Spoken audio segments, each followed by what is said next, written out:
There's been mixed reaction to the ANC's plan to stamp out corruption within its ranks. The NEC has concluded that members charged with corruption must step down. That is a repeated line by the organisation over the years. There'll also be new guidelines for party members and their families who do business with government. Let's get reaction then from the ANC's tripartite alliance partner, the SACP. We're joined by its spokesperson, Alex Mashilo. Mr. Mashilo, a very good afternoon to you. Always good to speak to you. Are you finally convinced then that the ANC is doing enough to deal with corruption? Whether the ANC is doing enough to deal with corruption will be demonstrated by practical action and the results of the practical action. However, we are convinced that the statement of the key outcomes from the Special National Executive Committee held on the weekend, as delivered by President Cyril Ramaphosa, working together with other national officials of the ANC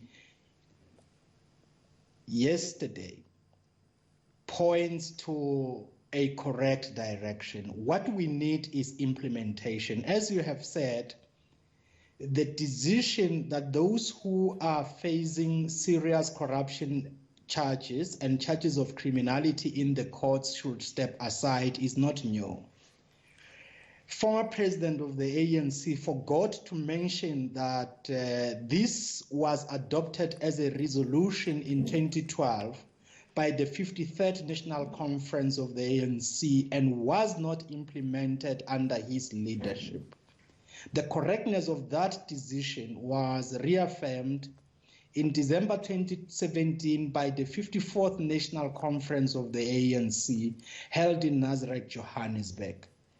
There has been implementation since then. However, the implementation was not consistent.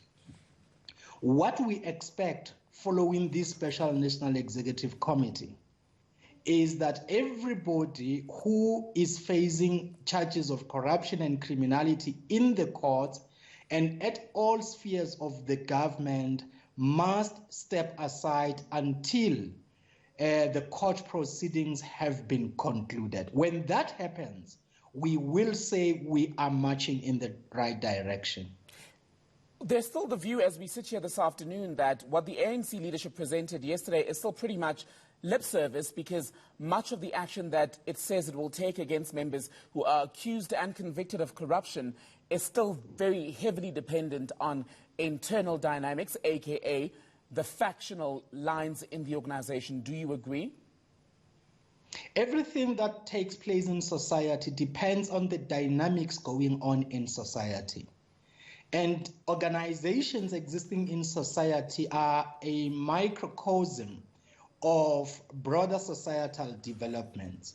However, once a decision is made, such as the one announced yesterday, we are passing that step, we enter the sphere of implementation. Remember that the ANC says in its strategy and tactics that it is a leader not only of its members, but also of the tripartite alliance and society. This is true when you look at the support that the ANC receives from the tripartite alliance, as well as from the ballot. There are millions of South Africans who vote for the ANC because they recognize the ANC as their leading formation. So for things to go in the right direction and to work out consistently, all of us, the ANC, the Tripartite Alliance, and those who vote for the ANC and recognize it as their leading formation have to stand up to ensure that things move in the right direction. Things such as corruption and other developments within the ANC and the government are not the internal affairs only of the ANC or of the government. They are the affairs of our society, and for a change to occur, all of us have to stand up. Let me ask you this. Does South Africa deserve better than the ANC of 2020?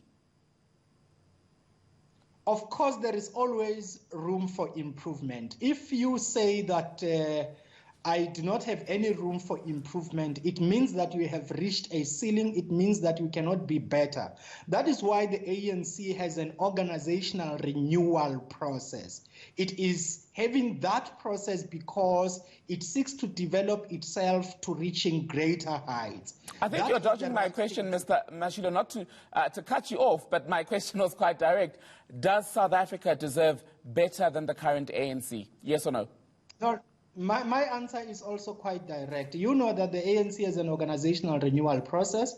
It does not recognize itself as a completely developed organization. It wants to see itself at new heights, and of course, society deserves the ANC at new heights.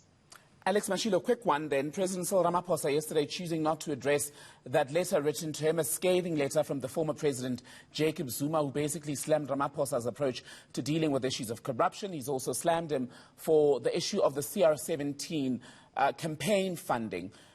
Do you agree with Ramaphosa that not any more oxygen should be spent on that letter? Look, that is the line he has taken. We, as individual members of society, reserve every right to adopt our own lines. Like I have pointed, for example, in the letter, former President Jacob Zuma accuses President Cyril Ramaphosa of not implementing the resolutions of Nasrec. But under his leadership, the resolution that those who are facing serious charges of corruption and criminality in the courts of law should step aside was not implemented. He himself, in fact, was charged in the court of law.